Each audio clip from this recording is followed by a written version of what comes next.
Hello, hello, hello, and welcome to Updog Sports Talk. My name is Matt Miller. I still have a little bit of bronchitis going on, so bear with me. Joining me today is Justin McGovern. What's going on, Justin? What is up? I am excited. It is one of the most wonderful times of the year. It is officially bowl season, as you can tell by the fact that we are both currently celebrating by wearing shirts of bowl games we have been to in the past. So yeah, we're very excited for this. I got my 2022 Quick Lane Bowl shirt. Saw Diego Pavia, New Mexico State beat Bowling Green. Matt, you have the 2021 Con Bowl playoff game where we saw Cincinnati come up short against Alabama. Yeah, this was supposed to be my workout shirt from the weekend because I went away, and I walked 20 miles in 2 days instead, so didn't really feel the need to go to the gym. So. I don't think you need to do that much walking, but hey, get those steps in, man. All right, so I think at this point we have many bowls to cover, so let's just go ahead and jump into this thing here. We kick off bowl season this Saturday with the Cricket Celebration Bowl.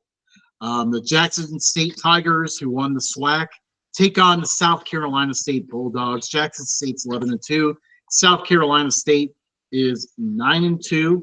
Oddly enough, I really expected more matchups between these two HBCU programs. But obviously, looking up old information on HBCUs is always quite the task because records that are kept for those programs are not great. But from what I could find, this is only the third meeting between these two programs. Jackson State lost the first one. Deion Sanders and crew were upset by South Carolina State in, I believe it was the 2021 Celebration Bowl. And then they met in the season opener in 2023. Jackson State's first game without Deion Sanders. They won that one 37-7. Matt, I'm really excited for this game because we're seeing the two best HBCU programs go at it. And, I mean, both are really electric teams. South Carolina State, their quarterback, Eric Phoenix, is electric to watch. They're just a fun team. Jackson State as well is really good. What gets you excited for this one? Jackson State is like they got a lot of notoriety from Deion being there. South Carolina State, if you aren't really paying attention to FCS at all, which probably 99% of our viewership doesn't pay attention to FCS, but you probably don't know that South Carolina State exists, and it's a chance for South Carolina State to get on the map and kind of get their name out there, and especially for these HBCUs, I think it's a great way to prop up the sport just solely for HBCUs. So that being said, I do think that Jackson State is going to continue to roll with the times here, and I think they got a machine going, and they're just going to roll. So our picks here, by the way, we are going to be entered in multiple bowl challenges.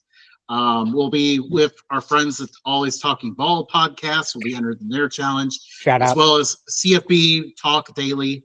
And then also, I don't think it's a public group, but we'll also be in our Road Dog picks. I think that's going to be the same group that we had for our regular season picks. Shout out to the College Football Commission for winning that one by one game over us. It was a tight battle all season. But Matt, you and your history. I'm gonna push back against you here, Matt. I think the general consensus is to go with Jackson State, but I think a lot of the people aren't aware about how good the South Carolina State team is. They have been just rolling all year long. I actually want to pick South Carolina State for this game. All right, so we are at odds. Do you want to do our normal coin flip? Hang on here. So let's take a look here. I want to put up here South Carolina State schedule real quick, just to give you an idea how they've done this year. So South Carolina State They have lost 2 games this year. They lost an early season week 1 game to Florida A&M by 4 points. That was not bad. Their other loss was to Georgia Southern. They also picked up a nice win over Tennessee Tech, who was among that 4-way tie atop the Ohio Valley Big South Association. And then they also beat NC Central. We jump to Jackson State here. And they lost to Yale Monroe in their season opener, as well as this one was really random to me because Grambling State kind of fell off as the year went on, but this is 2 SWAC teams played a non-conference game. Grambling beat Jackson State 41-20. So that was a little bit surprising. I feel like South Carolina State, I feel like their offense is going to be really good. And Matt, another thing I want to note here is that this is an opportunity for us to try to differentiate from the field in these bowl pick'ems. Because I think the majority don't know enough about this game and are going to want to go with Jackson State because of the record. Jackson State's just played 2 more games. They're 11-2. Yeah. South Carolina State. That double digit wins, that pops, doesn't it? What? It pops. The 11-2 pops more than a 9-2, yes. Yeah. I just feel like I think it's one of those things where everyone looks at the year after Dion left Jackson State and then still thinks about Jackson State as that team. And that's not the case. Now they're establishing their own identity. The reason why I want to pick them isn't just because they're now a household name for HBCUs. They lost to Grambling State, but you can't take what one team does, like one bad team does versus each opponent.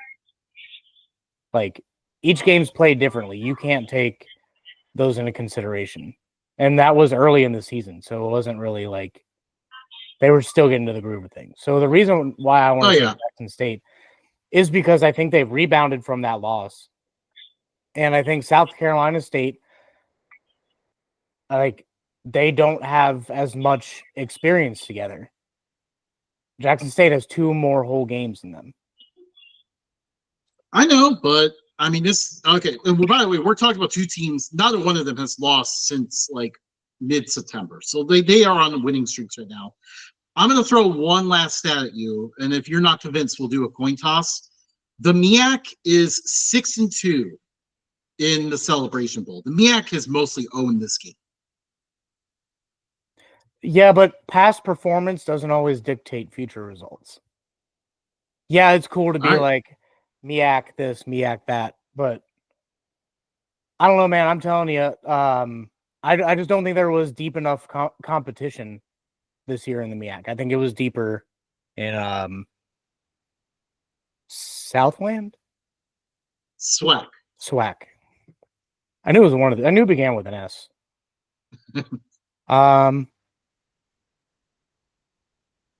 Jackson State heads, South Carolina State tails. Okay.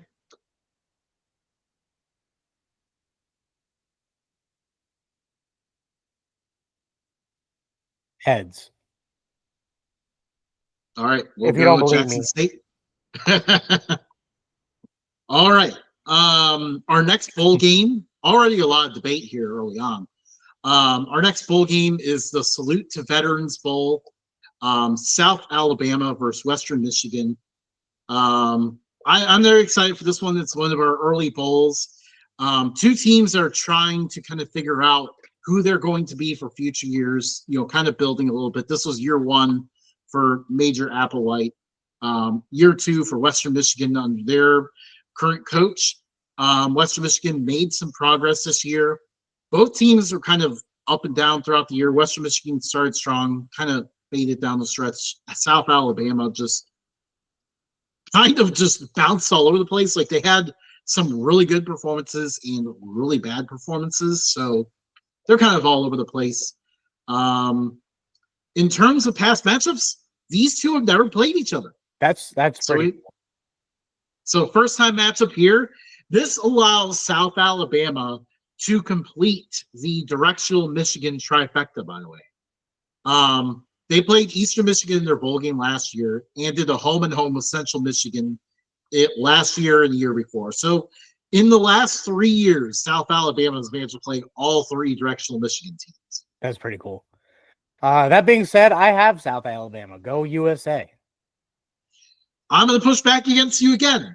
I think we'll eventually agree, but my problem is I don't like Major Applewhite's performances in bowl games.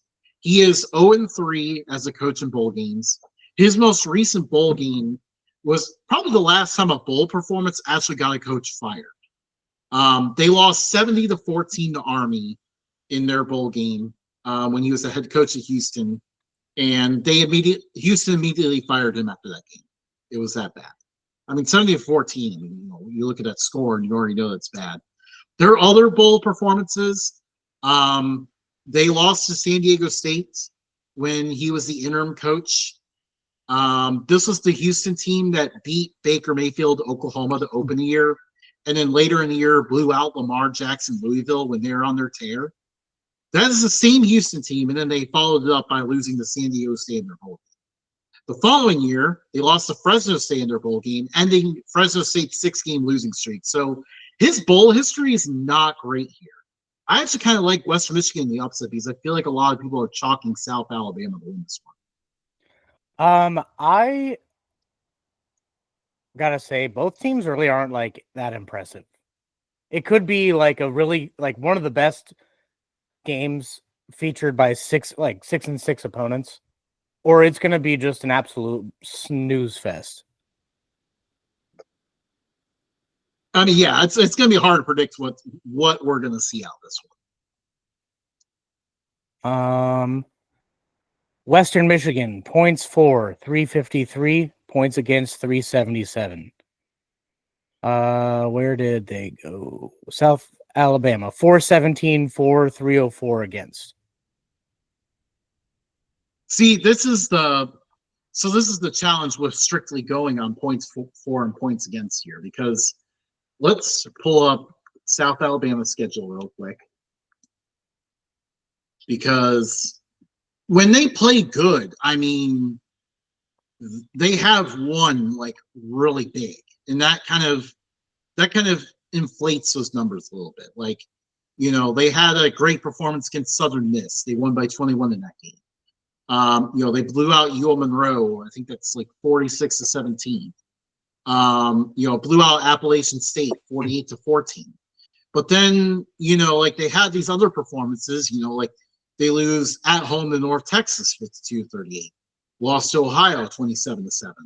Oh, by the way, actually, here's the big one. I'm sorry, I forgot to mention this. Here's why their points for and points against are inflated. They beat Northwestern State 87-10. So that kind of inflates that number a little bit. So they have good performances in here, but there's a few questionable ones as well.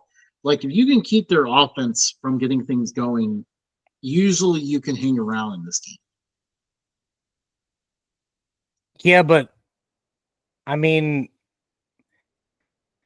I'm still going to go with South Alabama. Western Michigan, they lost to Central Michigan. Central Michigan was pretty bad. And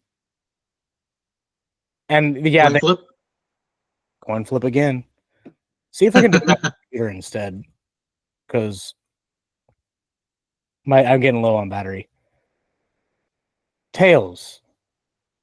Left side is always going to be heads. Right side's always going to be tails. So just so we don't have to establish that for all these games. So Western Michigan, right. You owe me $5 if South Alabama wins. But you have to give it back if South Carolina State wins. Nope, just on this one. Nope. Can't be one or the other. All right, the Scooters Coffee Frisco Bowl. We're going to do our food conversation here early. Incidentally, before even thinking about this bowl game, my wife and I tried Scooter's Coffee for the first time because they have a little pop-up shop in Fairfield. I'll tell you what, it's pretty good. I got one of those little like iced Red Bull drinks. Normally I don't have Red Bull, but in this case I was willing to try it, and it was pretty good. We also had, oh, what are they called? They're like little like cake bite things. Those are really good as well. Mm-hmm. So shout out to Scooter's Coffee. It begins with a P. My wife usually hands them to me, and by the time she's dipping it in her coffee, it's already like mostly chewed up, and she's like, "Why didn't you just dip that in your coffee?" And I was like, "Why don't you just let me eat cookie things?" Right. Anyway, it is. Our wives always hand us this stuff. Like, we don't actually know what they are. We'll order them. We're meatitarians, so if you put a steak in front of us, we're going to devour it. If you put anything else in front of us, probably going to be very similar, just very little questions asked. Yeah. But yeah, Memphis versus West Virginia. I'm very excited for this one because, Memphis is going to get a shot here to pick up a win over a big name program. And really, like, a senior group can finish the season strong. This is the first time these two programs ever played, so that's pretty cool too. Yeah. West Virginia is not far from the state of Tennessee, but West Virginia has only played one game against a team from the state of Tennessee before, and that was I think it was like a 2018 matchup with Tennessee in Charlotte as a season opener. That was it. Dang. So very, very weird, non-extensive history there. But so it'll also be cool to see these two play for the first time. Who do you see wins this one, Matt? I got Memphis with Neil Brown out, Rich Rod coming in, bunch of people transferring all over the place. I think there's a lot of West Virginia players that are going to sit. My boss's godson actually plays in the secondary for West Virginia, so I am going to be rooting for him. No idea who this guy is, but just because my boss gets excited about like him coming to town and stuff, I'm going to root for that kid. Got to support people people they know. There we go. But as from a team standpoint, I think Memphis is just going to stick together, unless something comes out in the next couple of days that Memphis's coach is leaving and then everybody else is transferring. But I think right now Memphis is one of the few teams that everything's kind of sticking together for them. So yeah, I got Memphis. Yeah, Memphis has a lot of like their quarterback Seth Hennigan, like just like a lot of seniors that are looking to finish this thing out strong. I think they're going to be determined to win this one. I like them as well. No argument this time. So that's don't have to flip a coin. All right, on to the Boca Raton Bowl. No sponsor this year. This bowl has always had a fair share of interesting sponsors, so I'm kind of disappointed we didn't get one this year. What is it? What was it that one year? Was it the Bad Boy Mowers Boca Raton Bowl? I think so. Bad Boy Mowers is kind of passed around different bowls, but I'm pretty sure we had a Bad Boy Mowers for a long time. The Bad Boy Mowers Gasparilla Bowl was the absolute best. Like, that was the perfect pairing. We should have never broken that up. Yeah. But yeah, I'm pretty sure Bad Boy Mowers went to the Boca Raton Bowl for a year and then went to the Fenway Bowl that we'll talk about later. Pinstripe. Pinstripe Bowl. I confuse the two all the time. It's at the Yankees Stadium. Yeah. But anyways, on to this one. But yeah, I'm excited because this is a matchup of two pretty regional teams that are both definitely towards the top of their conferences. Western Kentucky versus James Madison. These two have an extensive history in FCS. Like, they had a lot of success there, but surprisingly never met each other in the playoffs and never met each other overall. So this is a first-time matchup. Dang. So it's going to be cool to see these two play. Who do you see winning this one? James Madison, dude. I've gotten their back all year. I think they finish it out. I do think they lost a couple of key pieces, but I think they're deeper than people think. So I think James Madison closes things out on the season.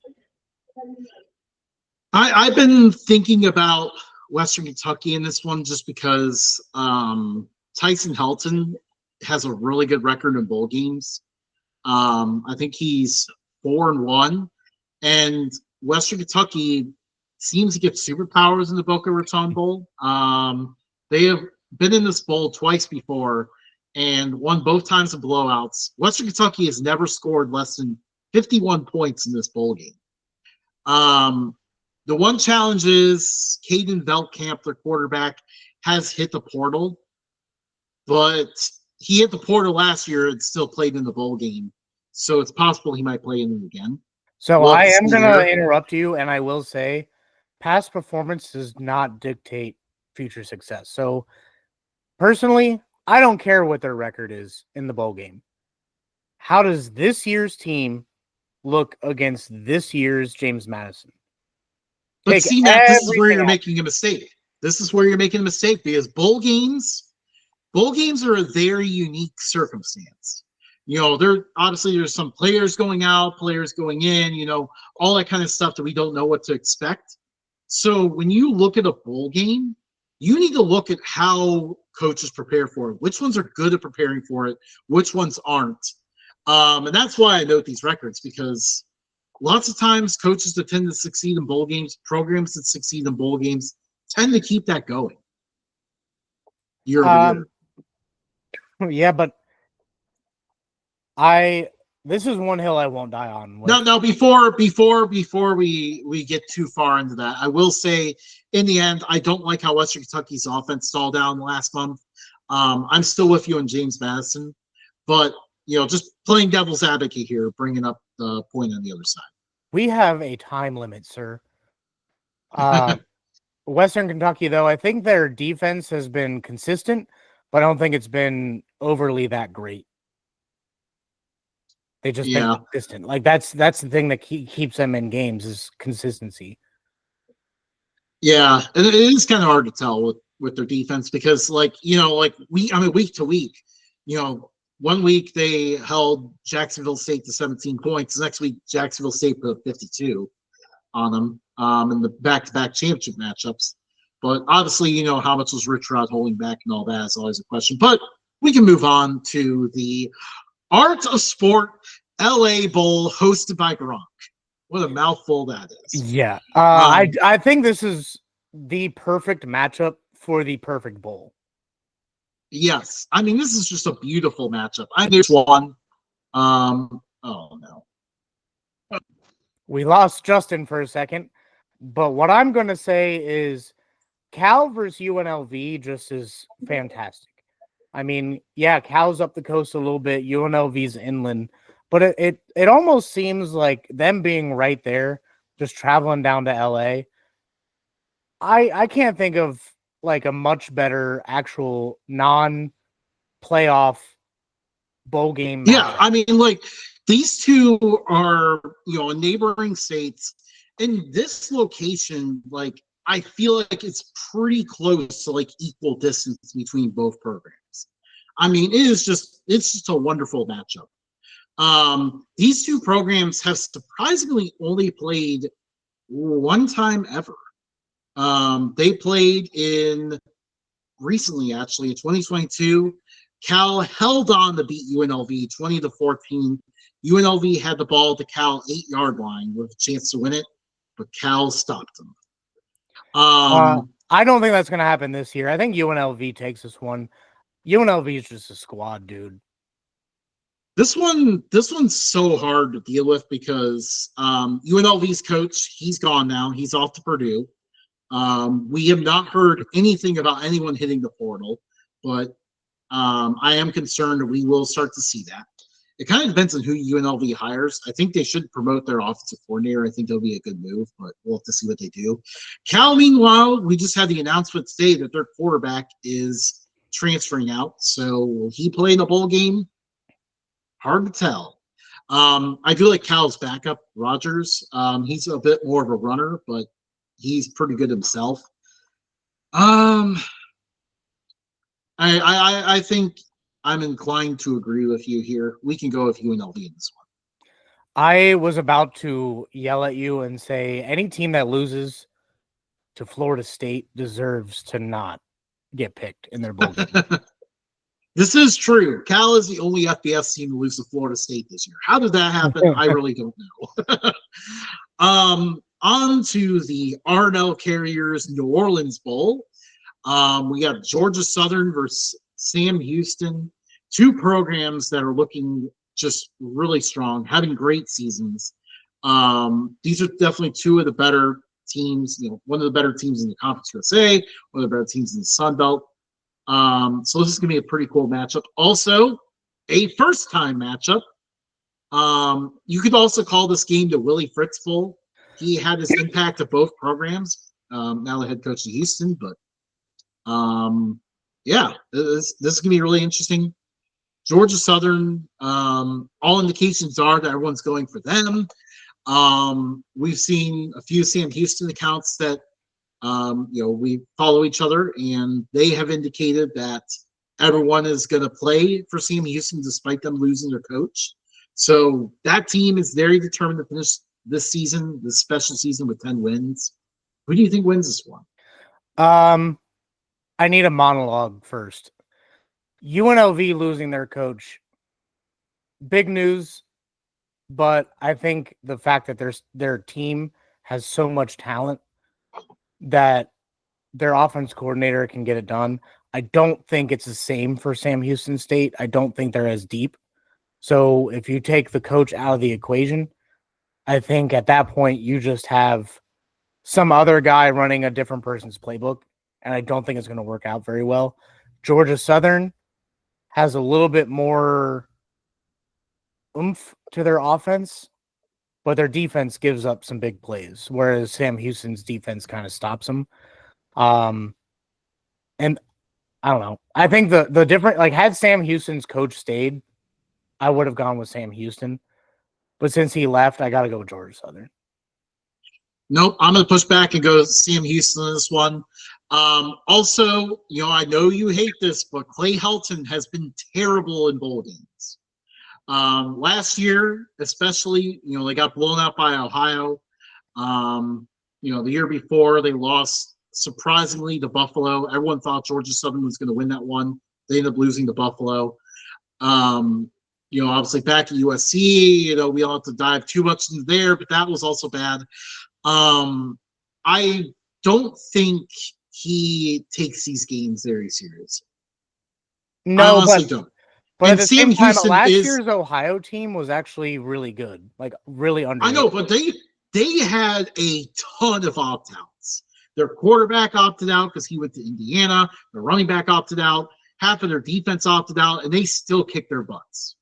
I just don't think that Clay Helton, takes bowl game prep seriously. I don't think he really worries about these games. Sam Houston is determined to win this one. I want to go with the Bearcats in this. I mean, we can go with the Bearcats, I guess, but just make a little asterisk that if we lose, it's because of you. All right. Likewise for the ones that you picked against me. On to the Staff DNA Curable. I've learned just 2 days ago that Avocados from Mexico did not sponsor this game anymore, and I was very disappointed. This is really cool setup here because, for the bowl, we'll get to the other one later on, but for the bowl, for the four conferences whose champions did not make the college football playoff, their champions will be playing each other in bowl games. So in this case here, we have the MAC champion versus the Conference USA champion. I love the setup of this. I'm very excited for this game. At this point, this looks to be an interim coach bowl because hours before this episode aired, Rich Rod has officially left to become the head coach of West Virginia. I think we mentioned that earlier too. Yeah. Ohio's coach left for Charlotte. This, by the way, is a first-time matchup. These two have never played each other before, so that's pretty cool. It's going to be a lot of fun. It's going to be a very fun game, but I feel like in this case here, I'm inclined to go with Jacksonville State. Like, Ohio's coach was very emotional after the MAC championship. Like the team was very motivated. They crushed Miami. It just felt like they all knew that this is his last ride with them. They were to go win the MAC championship. That was it. He was leaving. I think the players knew that. Obviously he knew that. He was very emotional afterwards. I feel like Ohio just put all of their energy into that MAC championship. I'm not sure what they're going to bring to this bowl game. See, I'm going to do the other side of the coin. I'm going to say Jacksonville State had if you were to give a B, C, D, F grade to coaches, I would say Ohio's coach would get C+, B- grade in terms of tiering. And Rich Rod would get a B+ just because of his time at Michigan. That's the only reason why I wouldn't put him an A. But I think losing Rich Rod is a much bigger deal to Jacksonville State than Ohio losing their coach. You need to familiarize yourself with Tim Albin, my friend, because he's a really good coach himself too. I'm not saying he's a bad coach, but I mean, if you had to have one of these two coaches coaching your team, I would choose Rich Rod every time. Fair enough. But in this case, neither of them are here. I mean, Tyler Huff has been looking really good at quarterback. I like what he has to offer as well. I feel like we haven't seen. It's been hard to tell how these have looked in the portal. I feel like Ohio's already lost people, so that's kind of the hard thing. Yeah, but I don't know if they had major players in the portal. I think Jacksonville State eventually will be fine, depending on who they get as head coach. But in terms of this bowl game, I feel like it was a little bit more out of left field for a lot of the guys in the locker room than Ohio. I feel like Ohio, they were like, all right, he's gone. Which as a coach, wouldn't you want to stay at Ohio over Charlotte? That was a little interesting, and we had some conversations with that on Twitter as well. I think ultimately, Charlotte might have more to do with the NIL situation. I think they were able to probably promise more in terms of that because they're in the American, they're a little bit bigger of a program and stuff. So I think despite the lack of success they've had as a football program, I think they were able to promise more in that department where Ohio has nothing to offer in that department. They keep losing, he has to keep retooling that roster every year. I mean, they hit the spring and he lost a ton of guys in the spring. And then, had to fix the roster all over again. It was an incredible job to win the MAC after doing all of that. But at some point, I think going to Charlotte was probably an expression of this is exhausting to do every year. Probably. I mean, we can go with Jacksonville State. I think Ohio has more to offer in this game. Yeah, I mean it's a tight one. But yeah, okay. Moving on to the Union Home Gasparilla Bowl. Again, I wish it was the Bad Boy Mowers Gasparilla Bowl. That was the perfect match. We should have never broken it up. Instead, now we just have some mortgage company sponsoring it. The Tulane Green Wave versus the Florida Gators. This right here used to be an SEC conference game back in the day. This is when most of their matchups took place. Weirdly enough, they actually played each other 4 straight years after Tulane left the SEC. And then after that, they played one home-and-home series in 1982, finishing that in 1984, and they haven't played each other since. So it's been a while since we've seen these two get together. The main note here is that Tulane's quarterback, Darian Mensah, has transferred out. I mean, he's already committed to Duke. I don't think he's playing in this bowl game. So he won't be around. Their backup, Ty Thompson, who was actually expected to be the starter by most people entering the season. He was backup to Bo Nix to Oregon for a long time. Transferred here, thought he was getting the job here. Mensa beat him out. He's transferring out as well, but based on the reports I saw as of minutes before the show, it sounds like Ty Thompson's going to play this game to try to, obviously, show off what he can do for potential suitors in the portal. So we'll see what happens there. Meanwhile, Florida has ended the season very hot. They heated up in the last month, really got it together. They're going to be looking to finish the season strong. Who do you think wins this one? If I recall correctly, they're losing like a big piece of their team. Florida is. I'm looking it up right now. They lost their defensive end. Oh, okay. I still don't compare that to the level of losing your quarterback, but. Well, no, I mean, like, I wouldn't really consider Florida offering a whole lot. They're not 2008 Florida. They're closer to Vanderbilt at this point in their existence. I had Tulane, regardless of, like, this was before the QB transfer. I still wouldn't be upset taking Tulane over Florida. Just be like, I don't know. I think Florida does have better talent, but I think Dan Mullen just kind of ruined that program.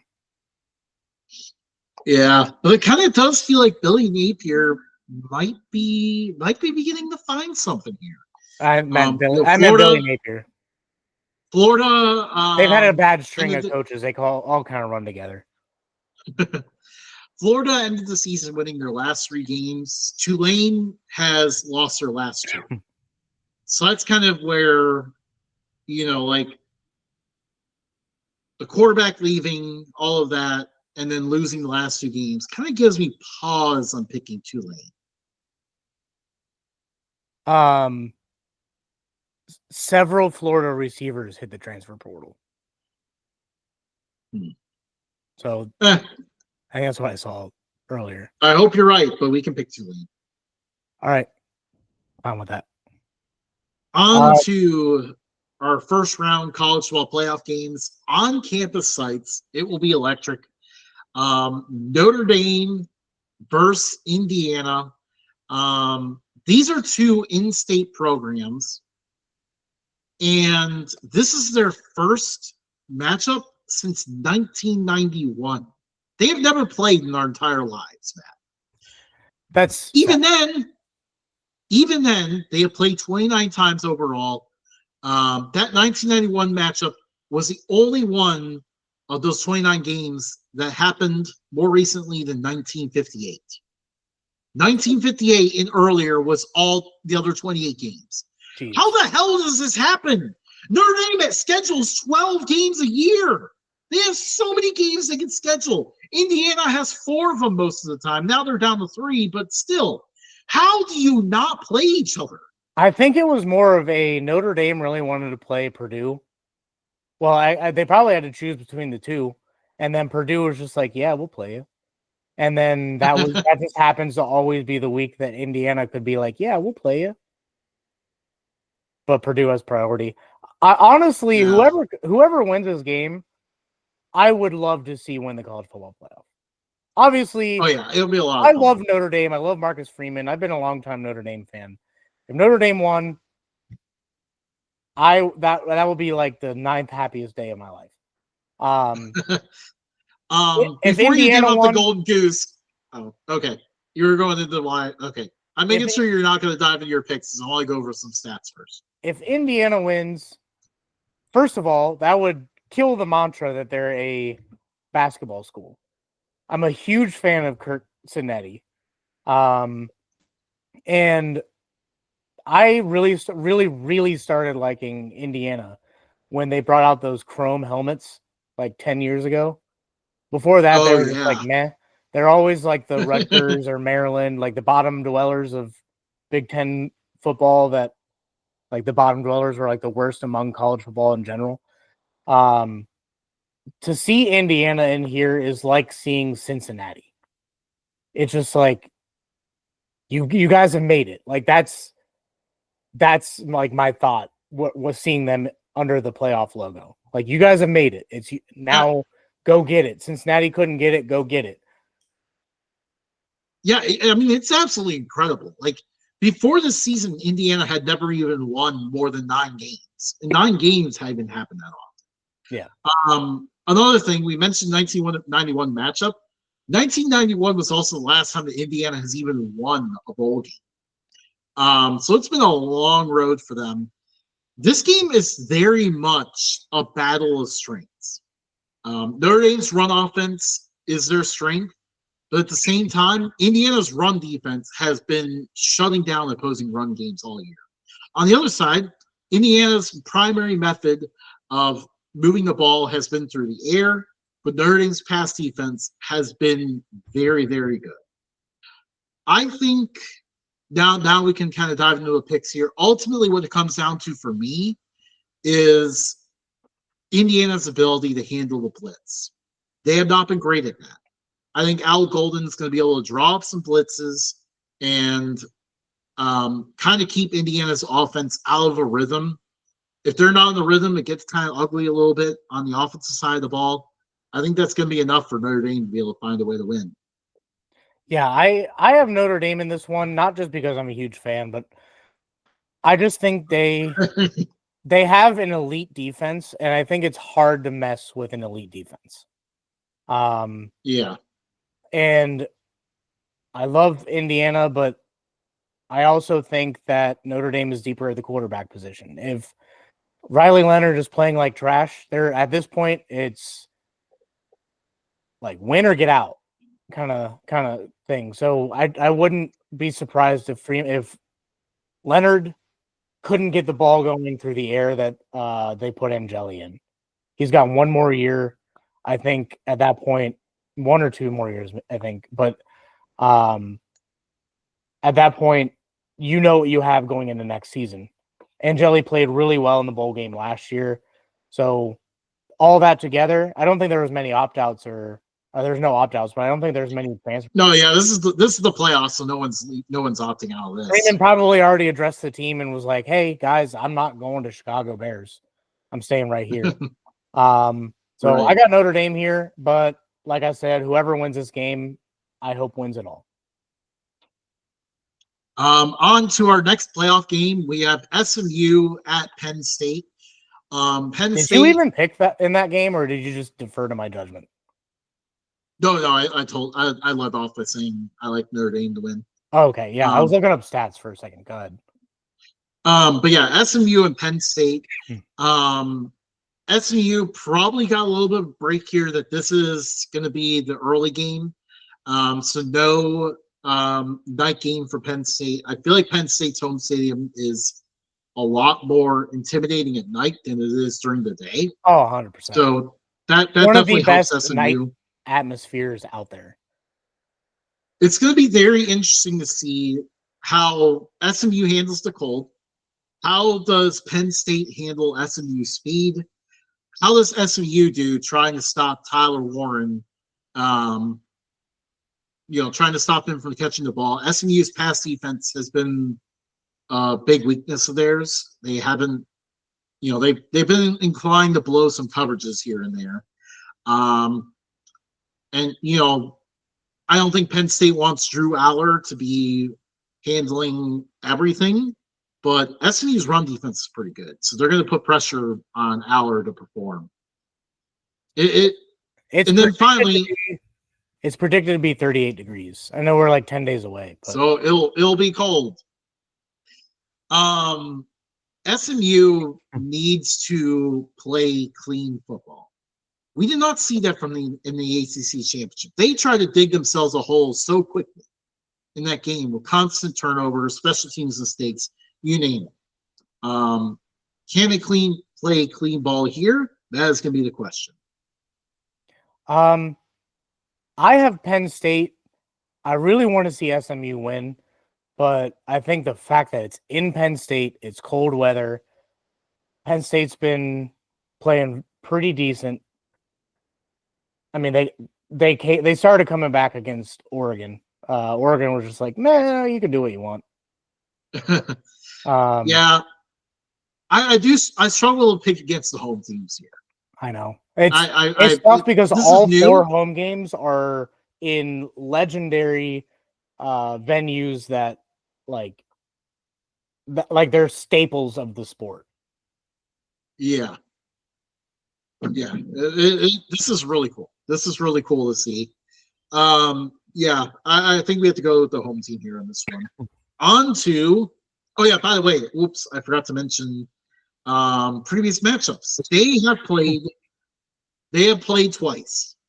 In their first matchup in 1948, it was the 1948 Cotton Bowl.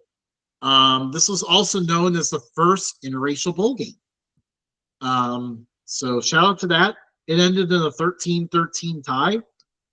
In 1978, they played a random game at Penn State. SMU took a 21-12 halftime lead, but Penn State came back to win at 26-21. So they've been close in their matchup so far. But on to the next one here, Texas versus Clemson. Did you ever expect that these two have never played? No. I would have had them pretty close. But, I mean, Clemson was just kind of meh before Dabo Swinney got there.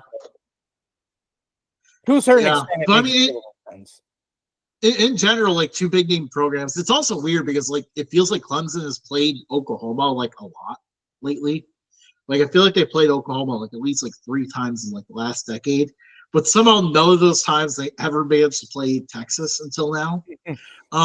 So these 2 orange programs go at it for the first time ever here. Who do you see winning this one? Man, this was tough. You and I have said all year that Tennessee and Texas are the same team.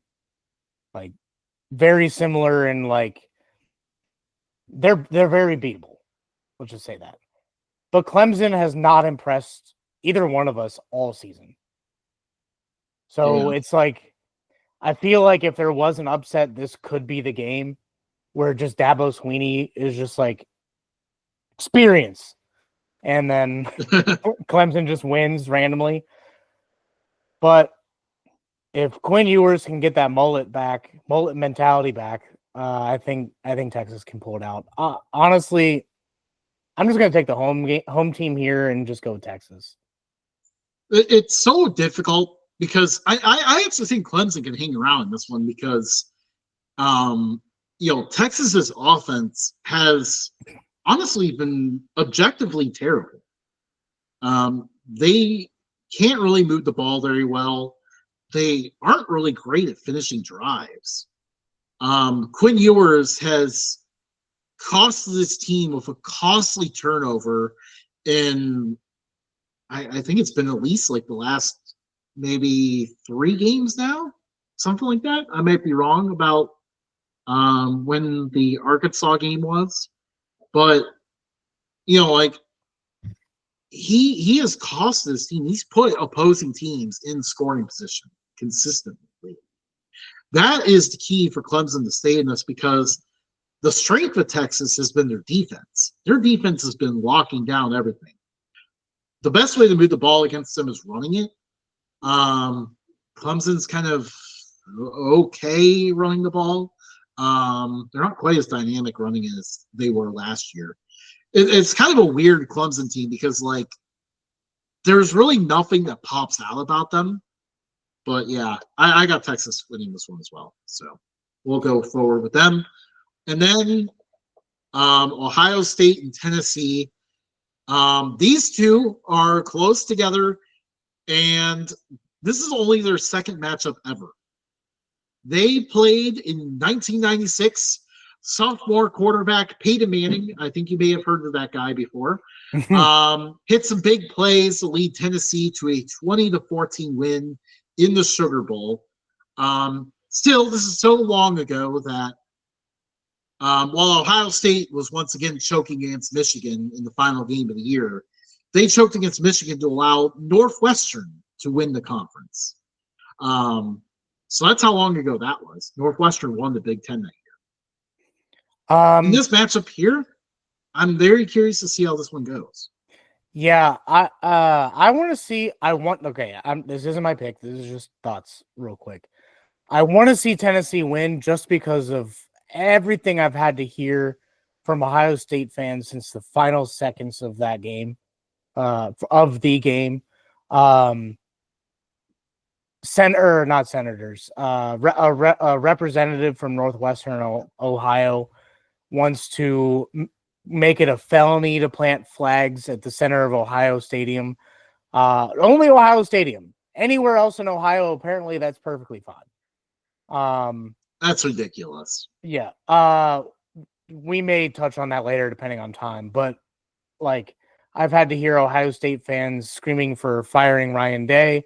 I've had to hear Ohio State fans say this, that, and the other, and pretty much everything that's come out of an Ohio State fan's mouth over the last, I don't know, 3 weeks, has been absolutely annoying. So watching, if Tennessee could come out and punch Ohio State right in the mouth and shut everyone up, I think that would be the best thing in the world. That being said, it's hard to win at Ohio Stadium unless you're Michigan, and Ohio State lives for these games. I don't know how to say it. We said Texas was beatable. We said Tennessee is the same as Texas. That means Tennessee's beatable using logic. I do think it's going to look for a bounce back, but does Ryan Day live for these games? That's going to be the question here. It's not against Tennessee's Michigan. strength. I would say yes. Tennessee's strengths are on defense and running the ball, so it's going to be very interesting to see them utilize that. Ohio State has they consistently have 4 or 5 first-round receivers. How they play in this game will determine whether they decide to use them or run the ball up the middle into a wall like they did against Michigan. We'll see what happens there because, Ohio State's just a difficult team to pin down because sometimes they can come out and have a good game plan and really look really good. And then other times it's that Michigan game where it's just everyone that's watching, everyone in the stadium, everyone everywhere is just what are you guys doing? And they just keep doing it throughout the whole game. I would have rather seen Army or someone get in over Ohio State. And it's not just because I hate Ohio State. And I hate Ohio State because I live in Ohio and I have to listen to just complete bullshit come out of their mouths. I just think if you take everything that's happened in the past month, and if you take Michigan's name off of the board and you just look at the game, that's it. Just take Michigan's name off the board. Just look at the game. Ohio State lost to a 5-loss team at home.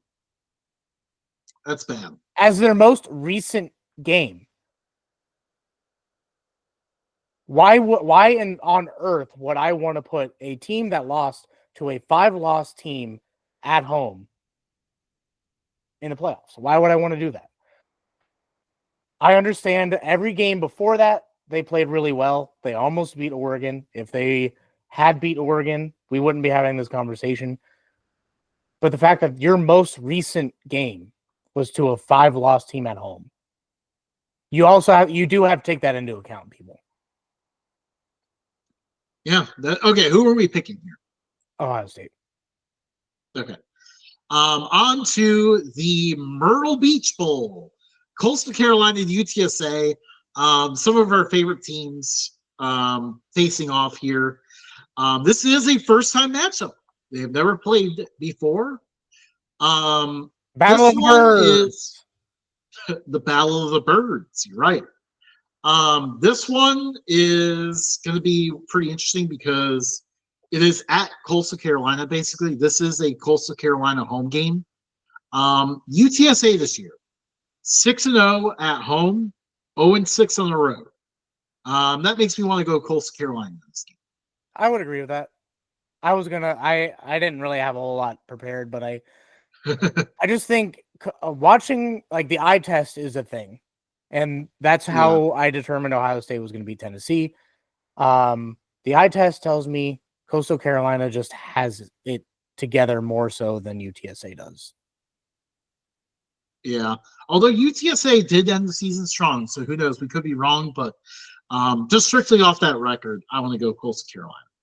On to the famous Idaho Potato Bowl. Northern Illinois versus Fresno State. Battle of the Dogs. Yeah, Battle of the Dogs here. Northern Illinois had looked good a lot of the year, kind of fell off down the stretch. Both quarterbacks are in the portal, so who knows who's going to play this game. Definitely a lot of backups going at it here. Fresno State has a new coach coming in. The interim will not remain the head coach. The funny thing is, these two teams have played each other 5 times. Wouldn't expect that for teams across the country. No. And their last matchup was in the same location. At the same bowl game. Back then it was called the Humanitarian Bowl. Northern Illinois won that matchup 40-17. This one here, it's been a bit of a coin toss for me. Yeah. Northern Illinois had previously been on a terrible bowl losing streak. I think ever since that game against Fresno State, they lost every single bowl game until last year's bowl game against Arkansas State. Northern Illinois finally broke the streak, won that game. I feel like they had a little bit more of their team together here. Fresno State kind of ended the season pretty bad. Yeah, but I think, a loss would portray this perfectly just for them. But I just think with Fresno State being a future Pac-12 team, I think they are trying to go out of the Mountain West with a win. And Northern Illinois, they've had their ups and downs. They've had some really highs. They've had some really lows. Fresno State, kind of the same thing, but I don't know. I got to go with the future Pac-12 team here.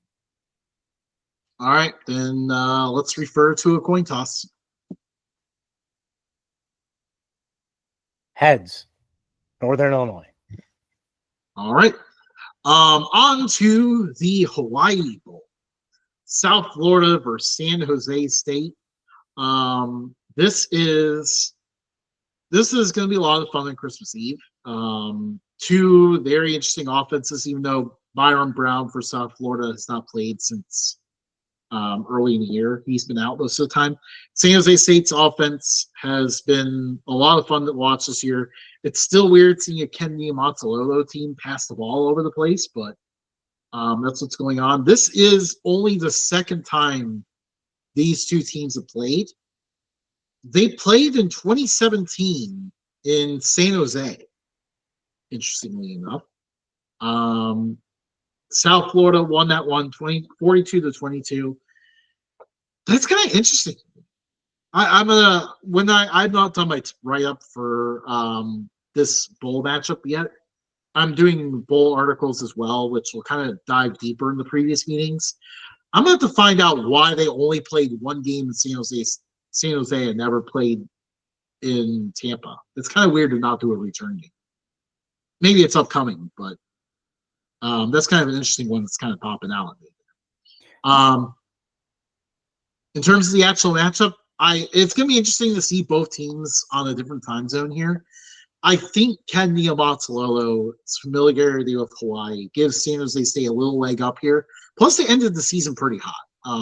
Got that nice win over Stanford on that Black Friday game. That was a lot of fun. I made the family watch that one. They enjoyed it. I want to go to the Spartans in this game. I wouldn't be disappointed with that just because future Pac-12 thinking there. But I've also picked South Florida for pretty much every game that we've done pick'ems this year. and there is a 30-point difference on both sides of the ball. South Florida has scored roughly 30 more points than San Jose State has, but they've also given up about roughly 30 more points more than San Jose State has. So,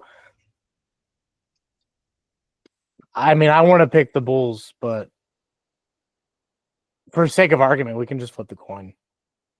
All right. The coin flip it is. Mainly because I just want to flip the coin again. Heads. South Florida. Hey. All right. This one takes a little bit of time to get used to. The Game Above Bowl. I need to find out what that is. Pitt versus Toledo. Toledo really, like, it feels like they haven't been going to Detroit very often. Like, many MAC programs get to go there. This is kind of like the home bowl for the MAC, and usually they get their opportunity the bigger program, which is always pretty cool. This one's pretty close for both fan bases. Okay, I'm sorry to interrupt, but apparently the Game Above Sports Bowl is the replacement for the Quick Lane Bowl. Yeah. I mean, like, they changed sponsors. Quick Lane is no longer the sponsor. Now it's the Game Above thing. Go ahead, continue. I'll look up to see. But anyways, this is the third matchup between Pitt and Toledo all time. Kind of surprising considering they're close together. It looks like they did a 3-game series in 2002, 2003, and 2006. The home team won all of those matchups. Pitt won their 2 home games, and Toledo won in their matchup in Toledo. I believe Toledo won. Well, Toledo won that game 35-31. I'm pretty sure Toledo beat Pitt when Pitt had Larry Fitzgerald, and I think Pitt even went to a Fiesta Bowl that year. So that's pretty impressive. It's Game Above is like one of those how do you put it?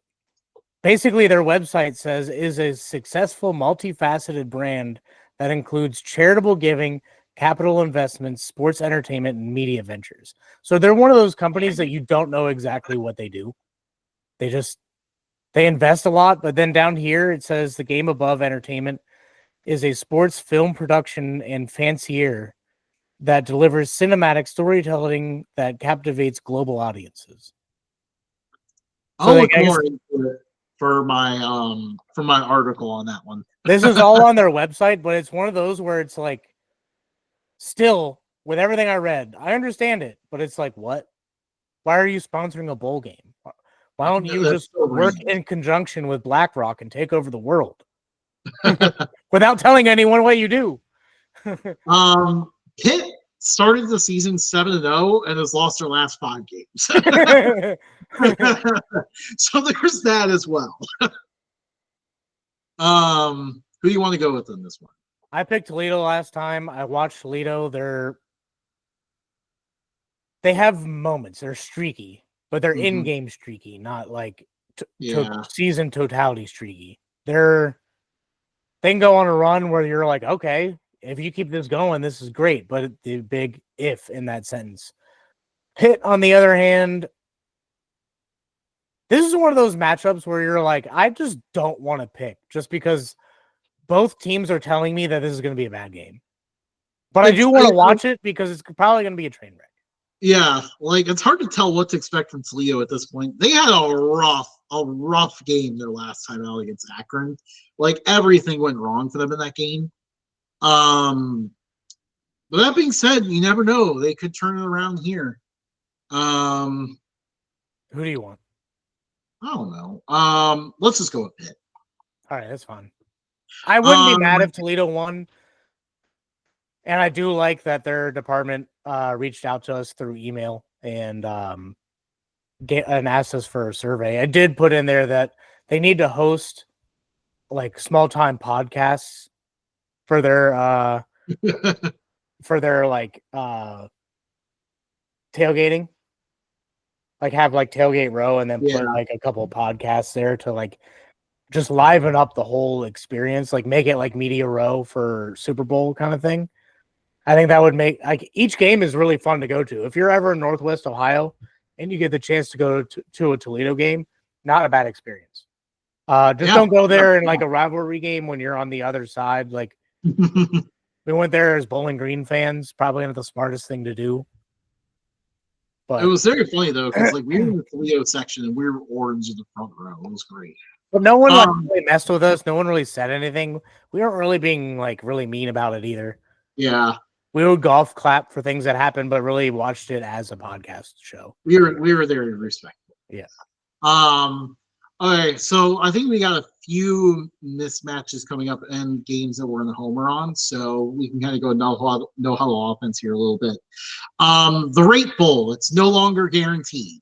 Rutgers versus Kansas State. They've only played one time. They played in the Texas Bowl in 2006. Rutgers won that game 37-10. This is back when Rutgers was a wagon. It looks like the opposite here. I'm inclined to go Kansas State in this one. Me too. On to the 68 Ventures Bowl. One less than what it needs to be. Bowling Green and Arkansas State. They have only played one time in 1974 in Bowling Green, Ohio, the Falcons won 17-0. I hope it's a repeat. I'm speaking it into existence that we're going to go with Bowling Green in this one. They're going to finally break the bowl streak. 17-0. Or 17, yes. 17-0. 17-0. All right. And then on to the Lockheed Martin Armed Forces Bowl, Oklahoma versus Navy, which is just, I'm very favorite matchup. Oklahoma at the top of the triple option. These two have only played one time ever. It was in 1965 in Oklahoma. Navy beat them 10-0. Like this matchup is the joke for people in the Navy. Like, oh, you're in the Navy. Oh, what are they gonna do? Send you to Oklahoma? Like, I feel like that's just like a thing that's said. But give me Navy. Screw it. Yeah, let's go with Navy. Just because. Oh, that would be so funny. I mean, Oklahoma's probably gonna win, but Navy winning would be the funniest thing. So let's just do it. Yeah. On to the Birmingham Bowl, Georgia Tech versus Vanderbilt. These two have, for one, this is going to be a battle of very fun running offenses because Haynes King is an electric runner, and we obviously know that Diego Pavia is. These two have more history than you would think. They played each other 38 times. Georgia Tech used to be in the SEC. Yes, that is true. So a lot of that came from Georgia Tech's time in the SEC, but they've actually played 4 games pretty recent history as well. That being said, I'm thinking we go Georgia Tech on this one. Yeah, I want to root for New Mexico State, but just give me Georgia Tech. On to the AutoZone Liberty Bowl, former Southwest Conference rivals going at it. Texas Tech and Arkansas. I feel like, by the way, Arkansas, they have played, 37 times because they were in the conference together for a while. Outside of their time in the conference together, they had a home-and-home series in 2014, 2015. So pretty sure Arkansas went up against Texas Tech when they had Patrick Mahomes. Their most recent game, Texas Tech actually won in Fayetteville, 35-24. I feel like I want to go Texas Tech in this one. I do too, dude. I mean, like, Texas Tech they both seem bottom of the barrel, like Southwest Conference teams, but Texas Tech just seems right now. I would pick Arkansas if they had KJ Jefferson still, but they don't. So Texas Tech. But they have Bobby Petrino. I can't believe that lasted more than a year at this point. I cannot believe that's going to keep going. The DirecTV Holiday Bowl, Syracuse and Washington State. Matt, have these two teams ever played before? I do not recall. Well, They have. Unbelievably, these two teams from across the United States have played each other before. In 1979, they played in Buffalo, New York. Syracuse won it. They palindromed them 52-25. For my bowl article, I need to look up why they played this game in Buffalo. That's kind of interesting. I can imagine it was before the dome. Possibly, yeah. It could be. Or they wanted to play an outside game. But yeah, so Kyle McCord versus John Mateer. We're going to see a lot of fun quarterback play in this one. Who do you see winning this one? Kyle McCord by 1 million. Yeah, I got to go Syracuse as well. I like how Syracuse ended the year, being Miami. That was a huge win. I also don't like how Washington State finished the year. Things kind of went south on the Cougars pretty badly.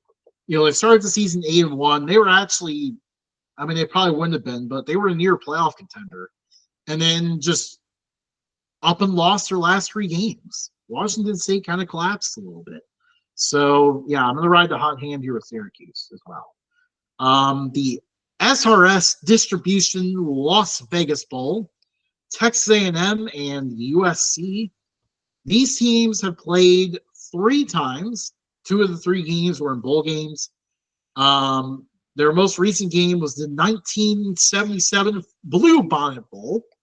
They also played in the Liberty Bowl in 1975. USC has won every single time these two have played. That might change here. I would agree. Texas A&M. Didn't SC's 2 quarterbacks transfer? No, just Miller Moss. But Okay. they benched him anyways. I got I got Texas A&M. Yeah, I'm thinking Texas A&M in this one. On to the Wasabi Fenway Bowl, North Carolina and UConn. These two have played 3 times, although the official records only show once because North Carolina had to vacate 2 of them. But the Tar Heels have never lost to UConn. A lot of New England ties with this game. Obviously North Carolina hiring Bill Belichick today. This game is in Boston, near home game for UConn here. I think UConn can be more excited. I'm going to interrupt you, and I'm going to tell you UNC's winning this game. Bill Belichick is going to be in a box with Robert Kraft. And then everyone's going to be there cheering on UNC because Bill Belichick is going to be the coach. Not really many people would care for UConn in this case. The atmosphere among the program for UNC is just they're going to win this game. I think there's going to be a ton of excitement for UConn for this game. This has been a really good year for them, but I've definitely noticed a difference in how they look versus tougher competition versus not. So, yeah, I'm inclined to agree here. On to one of our favorite bowl sponsors, Bad Boy Mowers, the Bad Boy Mowers Pinstripe Bowl, Boston College and Nebraska. Matt, have these two played each other before? No. You are correct. They have never played before. Our first ever Boston College Nebraska game. By the way, that was just a guess. I had no idea. Yeah, Boston College and Nebraska playing for the first time. Nebraska is finally here. They are finally in a bowl game. That being said, I'm very interested to see how this one goes. I think both teams are kind of looking to the future a little bit. So yeah, I'm personally, I think I'm inclined to go with Boston College on this one. I would agree with you. Billy Butchin, he's going to get the boys motivated. I do think Nebraska's going to keep taking steps. I think they're going to make a big jump next year. But next year's not right now, so BC. It seems like Nebraska, everything has to be baby steps. They finally made a bowl game. Maybe they aren't ready to win yet. On to the Isleta New Mexico Bowl. I really like the Raging Cajuns getting this matchup against TCU. That's pretty cool. I know that. I mean, nothing about this says New Mexico, but at the same time, it does. It kind of does. Like the Raging Cajuns actually kind of fits a little bit because like you think about peppers with both New Mexico and Louisiana, even though Texas is kind of in between there. Like in between Louisiana and New Mexico is where like Fort Worth is. So you could kind of tie it together if you reach a little bit. And a purple horned frog just seems like it's something you would see in Albuquerque. So true. TCU ended the season kind of hot. Louisiana is definitely going to be more excited for this game because, it's pretty cool to get their shot at a team like this, but I'm inclined to ride the hot hand here with TCU. I was going to pick Louisiana. I think they've impressed me all season. They are who I thought that Jacksonville State was going to be all season. That's great. Let's go with Louisiana. Louisiana. All right. On to the Pop-Tarts Bowl. We know this one is going to be a lot of fun. With the sponsorship, all of giant Pop-Tarts running around. Our battle of storm systems here. Iowa State Cyclones versus the Miami Hurricanes. Matt, have these two played each other before? Yes. No, they have not. We have never had a battle of storm systems before. Cyclones versus Hurricanes. I'm very glad that these two finally got together. I actually knew this from years back because I think I looked it up if they had ever played in football when they played in the NCAA tournament a few years back. So I was like, this needs to happen at some point. And now here we are. It is happening. And the Pop-Tart Bowl is the most exciting of the bowl games. I think they could probably do something special with it both being wind teams. Yeah. I know, yeah. We gotta do something here to do with the weather systems and everything. Did Cam Ward opt out of this bowl yet? He has not yet, but I'm very curious if he will. And Matt, this is where I'm thinking we can go against the grain a little bit and go with Iowa State in the upset. I wholeheartedly agree with you. I think it's possible that Cam Ward opts out. Also, Mario Cristobal, very miserable in bowl games. His record is bad. Most notably, last year they lost to Rutgers in the Pinstripe Bowl, so that tells you how bad it is. So yeah, Iowa State in the upset there. On to the Snoop Dogg Arizona Bowl. I think there's something under it too, but I can't get it to expand enough to say what that is. Is it the Snoop Dogg like gin and juice Arizona Bowl? Is that what it is? Hold on, I have to remember what app I was in.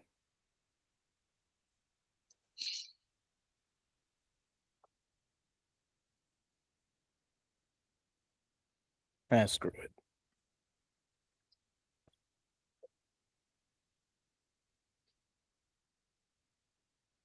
I think it is. Oh, yeah. No. Sorry. It is the Snoop Dogg Arizona Bowl presented by Gin and Juice. Wait, hang on. Oh, man. No, I got it right here. Wait, the Snoop Dogg Arizona Bowl presented by Gin and Juice by Dre and Snoop. There we go. We got the name right. Oh, man, that would have been a tongue twister. I like how Arizona Bowl and the thing is just like the largest thing, but it's like a full-on paragraph for everything. I know, right? Well, yeah, because like that paragraph below, that's why like even when you try to didn't show up. Also, like you were going in and out. Oh, okay. It's funny how it doesn't. It's funny how the graphic because like Miami's logo is like so much bigger than Colorado State's. I know. Anyways, have these two the played Illuminati before, Matt? The Illuminati, Miami's gonna win. They're telling us right here.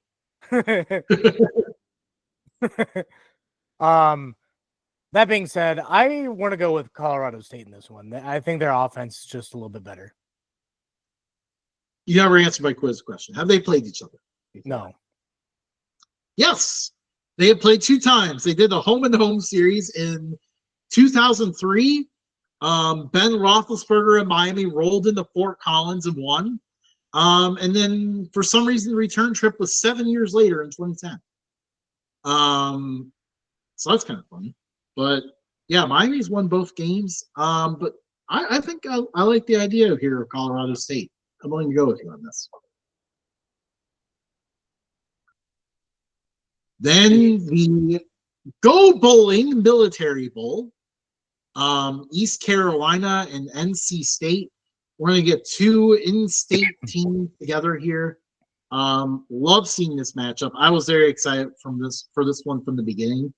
This has been a pretty balanced series. They have played each other pretty frequently. NC State leads the series 19-13. NC State kind of a bit of a late season heater here just to reach a bowl after how bad they were to start out the year. East Carolina, though, did the same thing. They got hot late in the year. Even with the hotness, East Carolina really didn't impress me a whole lot. So I got to go with NC State on this. Yeah, okay. I'm inclined to go with NC State as well. Then the Valero Alamo Bowl. I will likely be in attendance for this game. So I'm very excited for that. See Colorado take on BYU. This game is normally the premier non-playoff bowl, but obviously the weird Pac-12 situation just had to impact this bowl and put 2 teams from the same conference together. That being said, these 2 teams have not played each other since 1988. So it's actually been a pretty long time. They played in 1988 Freedom Bowl, a BYU 20-17 win. Most of their matchups happened in the 1930s and 1940s. So for being in neighboring states, these 2 have not played much at all. They will more soon, but they have not played much. Obviously BYU probably should have been talked about more in the playoff conversation. I wanted to bring them up more, but all I was really hoping for was at least SMU would get it over Alabama. But I do think that people kind of forgot that BYU did beat SMU, and BYU only had 2 losses all year. One was to a surging Kansas team, the other was to Arizona State, who's in the playoff. So BYU is kind of feeling a little bit disrespected right now. Colorado is going to have all their guys for this game, and they're looking to finish strong and end a bowl losing streak. Who do you think wins this one? So Dion is not letting Hunter and Shador and Shiloh sit? No, they're playing. They're playing. Okay, I'm going to go with Colorado. I'm here to see a bowl win. I've got to go with Colorado as well. The Radiance Technologies Independence Bowl. So I mentioned this earlier, the Cure Bowl, another meeting of the conference champions. In this case, the American champion versus Sun Belt champion, Army versus Marshall. Army's been the wagon this year. By the way, wait. Go in reverse real quick. These 2 teams have never played each other before, so that's interesting. You said Miami? No, Army and Marshall. Okay, I was about to say. But yeah, these 2 have never played each other before, so that's a first-time matchup.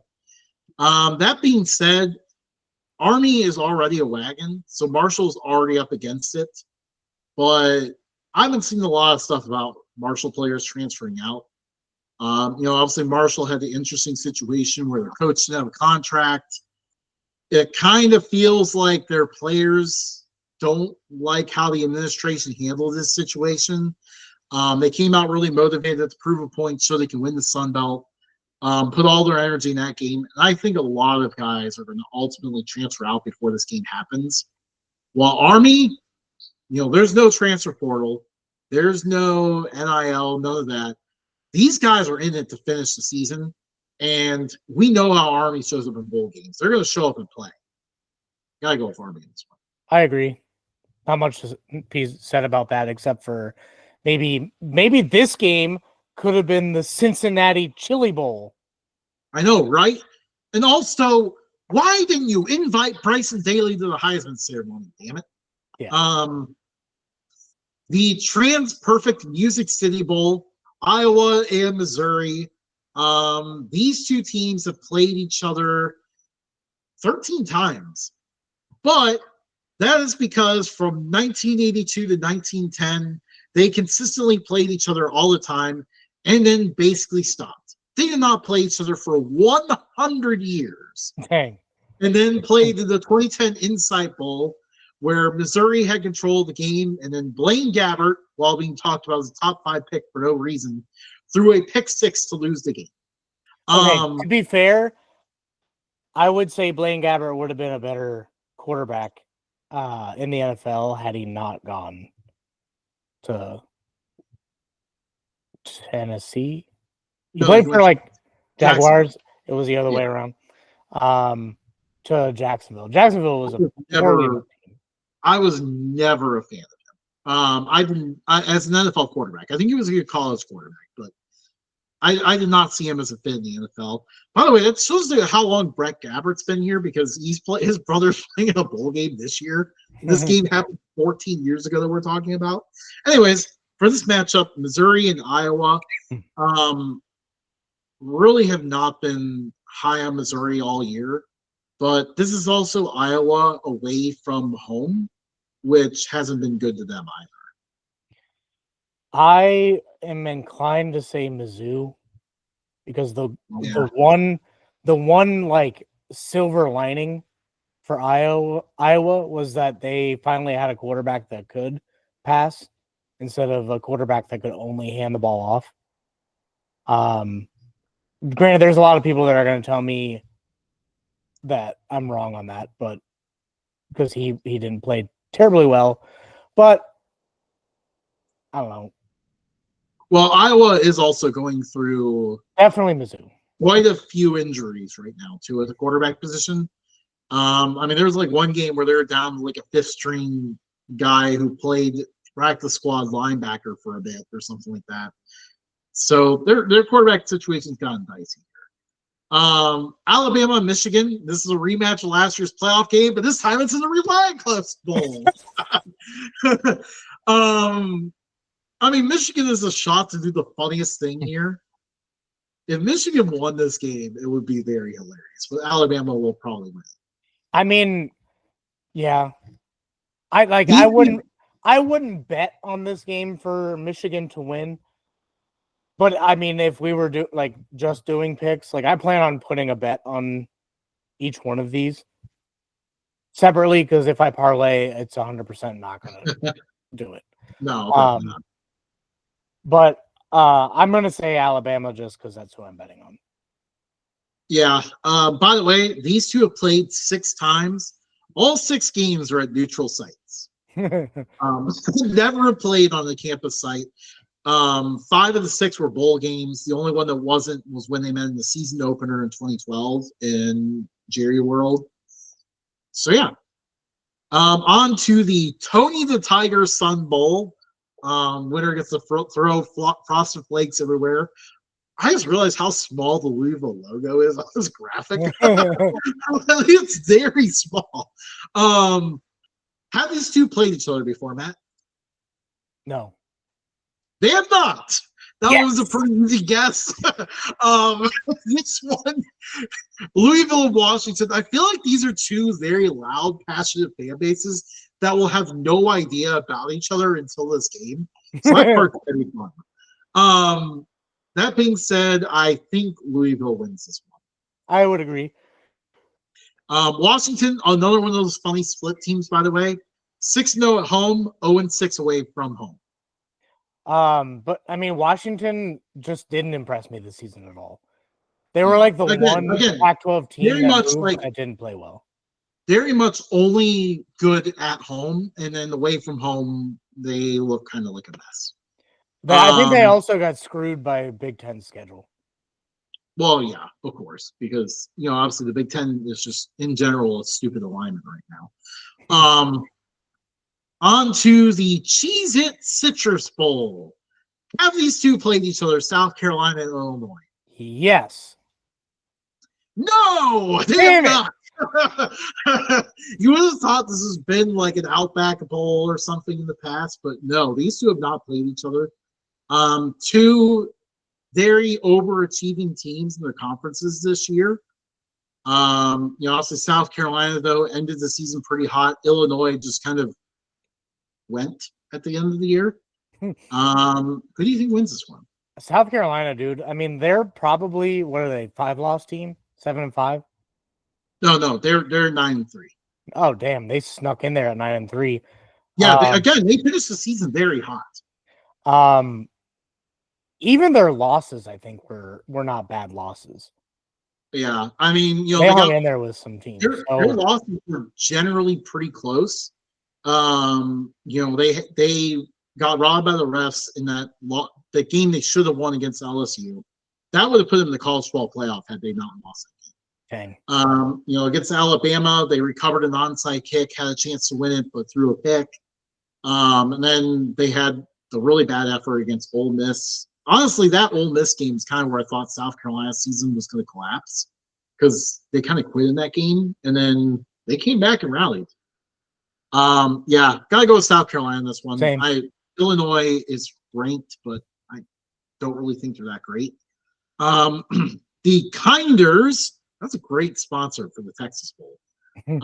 Kinders Texas Bowl. Baylor and LSU. Have these teams played each other before, Matt? Yes. Yes, they have played 11 times. Their last meeting was in the 1985 Liberty Bowl. They actually played pretty frequently from 1959 to 1970 for some reason. And then they had a few matchups in the early 1900s. But, so LSU and Baylor. Baylor has ended the season pretty hot.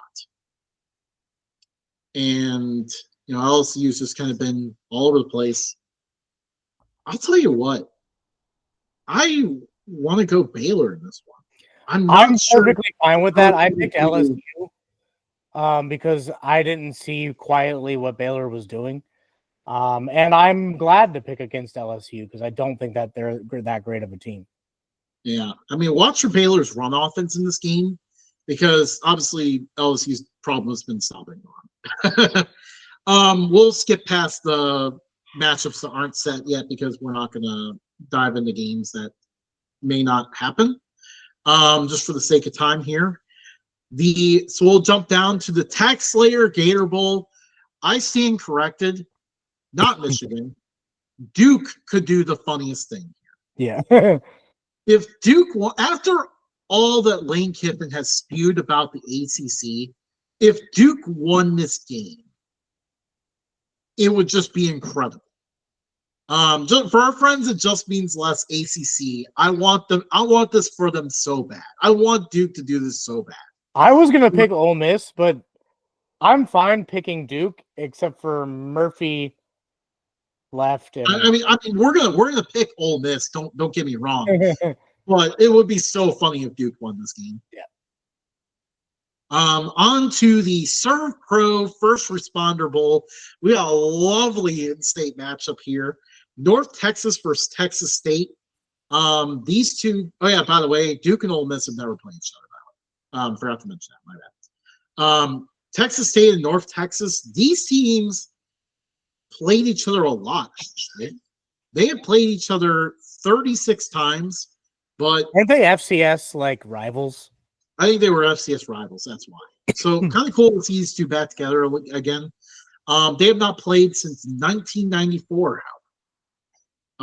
North Texas finally got a win in their last game of the year to reach full eligibility. Texas State, kind of a letdown compared to the preseason expectations. Do you know this is still one of the better years they've had? Do you know where this bowl is being played? This is in Dallas. Yeah, but do you know it's not where you think it is in Dallas. It's at SMU. No, it's at SMU. Oh, at SMU. Okay. Very nice. So randomly, two Texas teams not in Dallas play in Dallas, not at Dairyworld. Then Texas is not part of Dallas. or North Texas is. What? Yeah, It's at Gerald J. Ford Stadium at. I know. I'm saying where North Texas is located is not far from Dallas. It doesn't matter. It's not Dallas. Not Dallas. That's like saying, oh, Fort Washington and Dallas or Fort Worth and Dallas are the same thing. They're not. Yes. Go to Fort Worth and then go to Dallas. Anyways, who do we see winning this game? That's gonna be the question. Texas State. Yeah, I see Texas State in this one as well. Although more than likely, I'm gonna that's I think while I'm at work. Is that a Saturday? Or Friday? I think it's a Friday. I think it is a Friday. I think you're right. So that night I might be wearing North Texas gear because I don't have Texas State gear. Mm-hmm. Who knows? I might be able to get some Texas State gear when I'm down in Texas. We'll see. If you do, you know what size I am. All right. The Duke's Mayo Bowl. The second best bowl game. This one is going to be so much fun. Minnesota and Virginia Tech. Have these two played each other before? Yes. No, they have not. What? Yeah, somehow these two maroon programs have never played each other before. Who is going to get the Mayo? TJ Fleck is going to row the boat down to North Carolina and get himself a Mayo bat. This is where it means a lot because TJ Fleck is undefeated in bowl games in Minnesota. They won some bowl games that no one thought they would win too. Like, he has been incredibly good at getting his teams ready for this.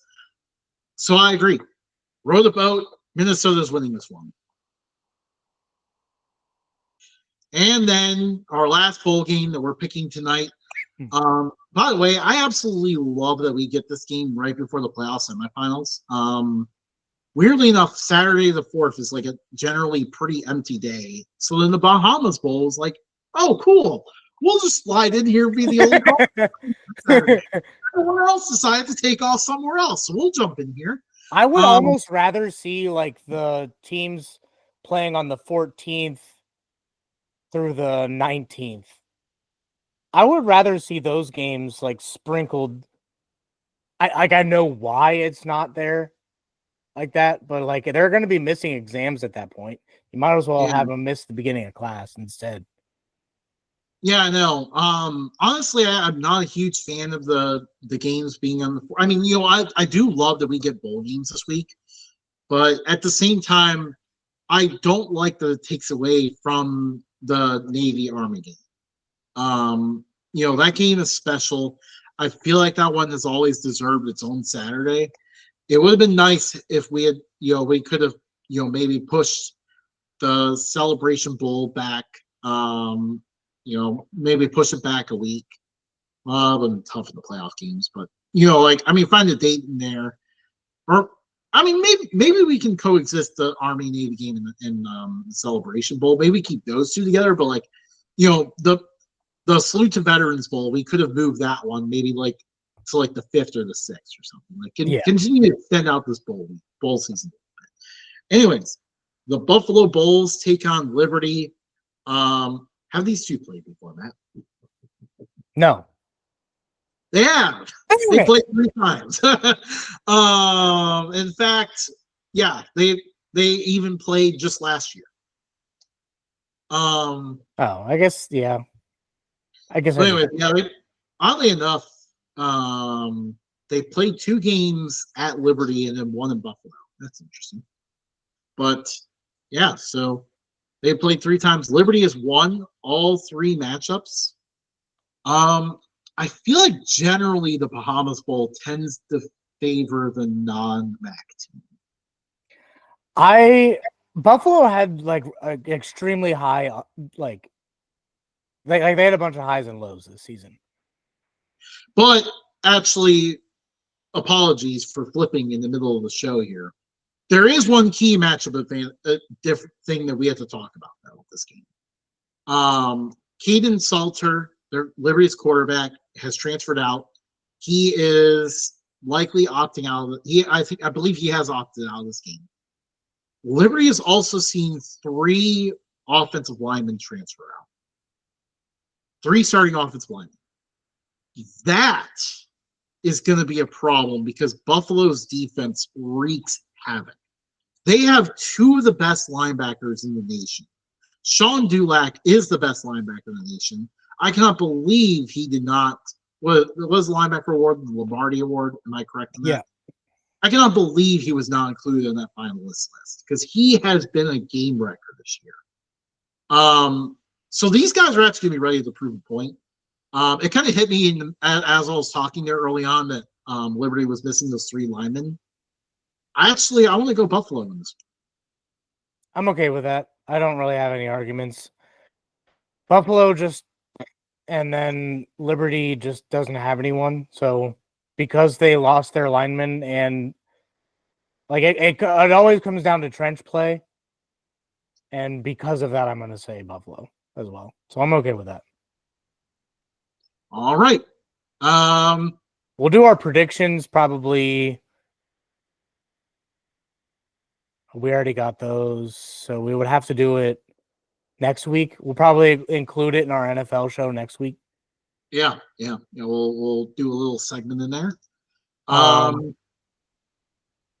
Cool. Yeah.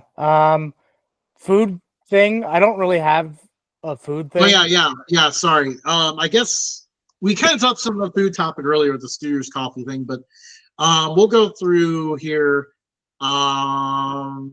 Okay. Favorite Pop-Tart and favorite Cheez-It? I want to say the cheese pizza flavored Cheez-Its that came out for like a week. I smashed those super hard. Yeah. Favorite Pop-Tart? It's mostly Wildberry, but occasionally just a strawberry one just slaps. I like a good old s'mores Pop-Tart. Those are so good. That's just candy, bro. Whatever. I don't care. It tastes good. Yeah. I outside of that, I have oh, sorry, Cheez-It flavor, hot spicy Cheez-It's my favorite. That's a good one. I like that one a lot. My wife and I are doing like a homesteading type thing. My wife made sourdough, and then I like from scratch. She's like currently making it, and it's a couple-day process. But I also made butter, like from heavy whipping cream. Oh wow! So I have my own butter. Did you have to like churn it like the Amish? No, we have a KitchenAid. We do it. Oh, okay. 2024 style. I was really hoping you freshly churned butter. And then my wife made like crackers and stuff from the yeast that she couldn't use. And then I also made orange juice by hand today. Freshly squeezed orange juice. Nice. So pretty productive with that. Yeah. My father-in-law gave us a little bit of, my mother-in-law gave it. I don't know if my father-in-law even knows. Gave us a package of wild hog that they caught down in South Carolina. Oh, nice. And they made it into like a pulled pork sandwich. So that was pretty good. Just reaping the benefits of nature. Reaping. There you go. Another food topic. I don't think I can have chili cheese Fritos anymore. Really? I think they're on the ban list. Oh no. I'm sorry. I ate too much of it too quickly, and for whatever reason, that and a body armor did not mix. So nothing happened, just a lot of indigestion. Just a lot of discomfort. And then also, like, it gives me bad gas. All right, we're gonna leave everyone at that. That one I'm proud of. Makes me all gassy. Do you have any other food stuff? Nope, I think we got it covered.